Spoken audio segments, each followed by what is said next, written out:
working out, man. I've lost like 30 pounds. I'm getting back on track.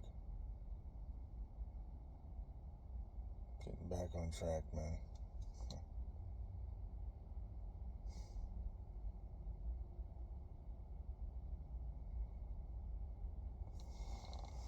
I was just thinking,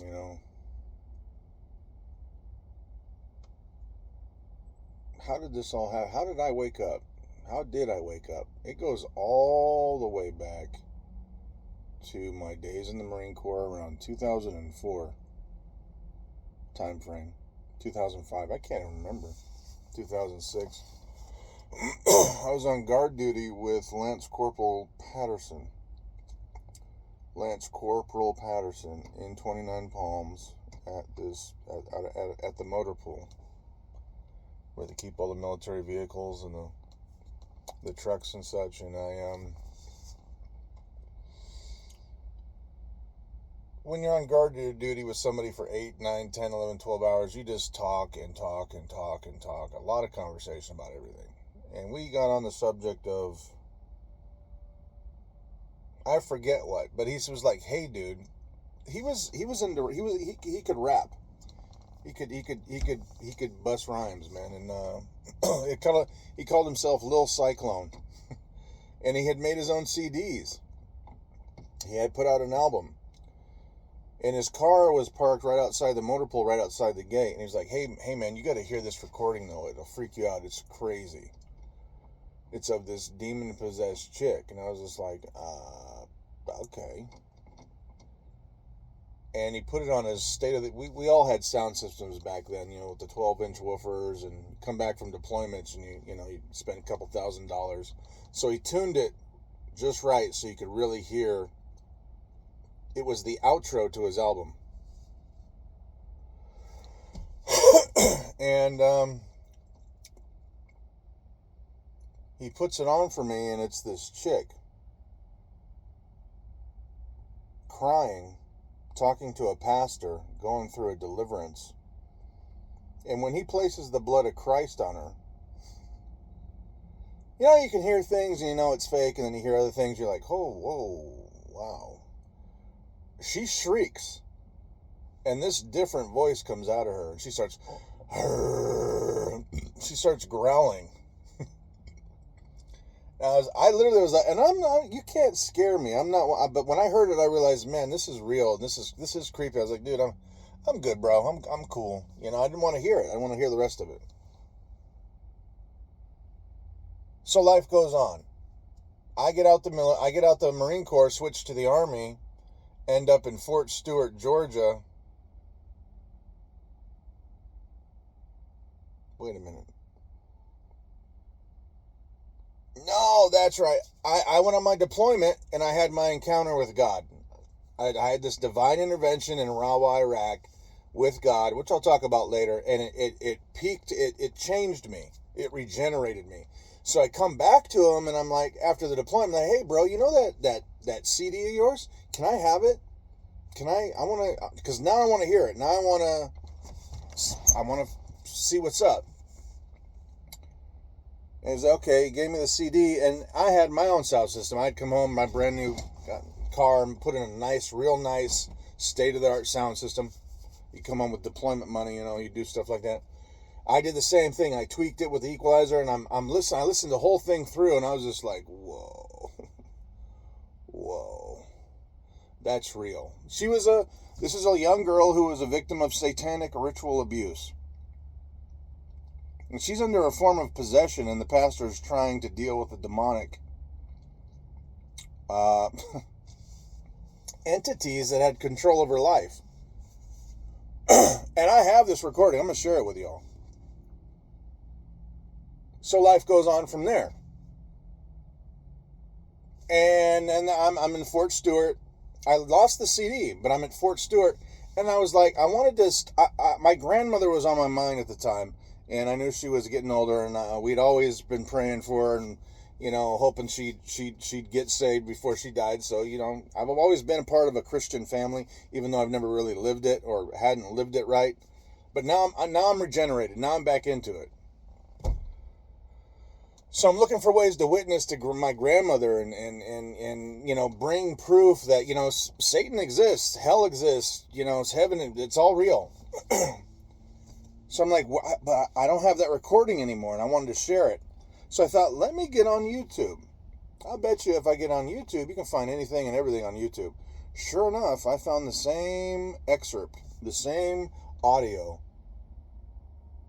on YouTube. But the thing was, when I looked it up on YouTube, the satanic stuff, trying to find that recording, and did, all the videos that were related to that were all about the New World Order, One World Government, Alex Jones, Rockefellers, and I'm like, what are all these? So I click on them,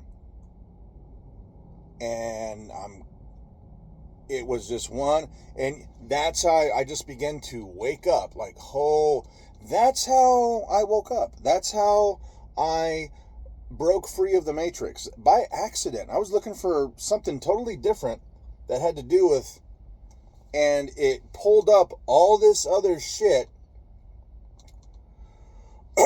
related to it that had to do with the mark of the beast, end times, New World Order, One World Government, and everything that, you know, COVID-19, all the shit they're going to do to us. And from that day on, I spent like, I swear to God, I spent like 8 months. Once I got into it, I was just like, I just couldn't stop researching, couldn't stop watching documentaries, lectures, whistleblowers, videos, eyewitnesses. I mean, on and on and on. That's how I discovered Alex Jones, too. He was like, I saw this one video one time that says, Alex Jones. I was like, Alex Jones? What does this guy have to do with anything? Hit his video, and he's put out many documentaries. So I just kept waking up, learning, understanding. I was like, it all makes sense now. Of course. It was always there, right beneath our noses, going on the whole time. So that's how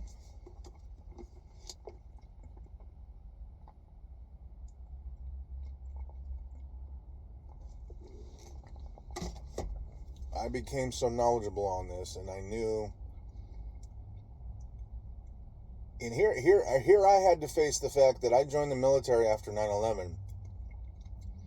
When 9/11 was an inside, 9/11 was a satanic ritual in broad daylight, designed to bring to it was carried out with the goal of beginning the process of ending America as we know it, and it did. And now we're in the final stages. Having to come to grips with that, having to realize that we're not over there fighting terrorists. There's hidden agendas and motives, and on and on and on. And learning about the Rockefellers, learning about the Rothschilds, learning about all the Illuminati, the elite 12 bloodlines, and William Guy Carr, and William Schnoebelen, and Ted Gunderson, and there's so many names. G. Edward Griffith, and Tex Mars. A lot of these people are dead now. All these people exposing, writing books about everything. There's so much info out there. It's endless. But they have everybody distracted with Britney Spears and J-Lo and Brangelina and all the fucking high-paid actors and the celebrities and the sports keeps everybody in a trance. It really does. It really does. Because you go look at this stuff and there's hardly any views way back then. Even now. You go look at the latest Doja Cat video, it's 100 million views. Adele, 1 billion views. They have everybody distracted. That's why they pay the people so much. To make the music and the movies and to play sports and entertain. That's how they keep you distracted. That's how they keep you hoodwinked. But it's too late because there's enough of an awakening, especially since COVID-19, that there's no putting the cat back in the bag.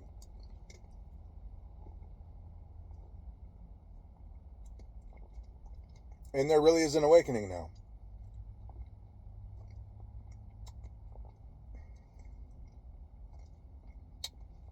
Even bigger than 9/11. Loose Change was another one I watched.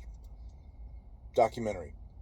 How many Satanists, ex-Satanists coming forward and blowing the whistle? Mark Passio and another guy, I forget his name, and John Ramirez, and yeah, they openly talk about being in these societies where they talk about how they're going to enslave and kill us, and what they're doing to us, and how they control the money supply already. And yeah, they did 9/11. Yeah, they did COVID-19. They openly talk about it.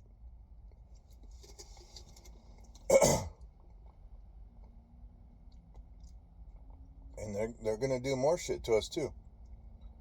What's his name? See his face. Well, Pike.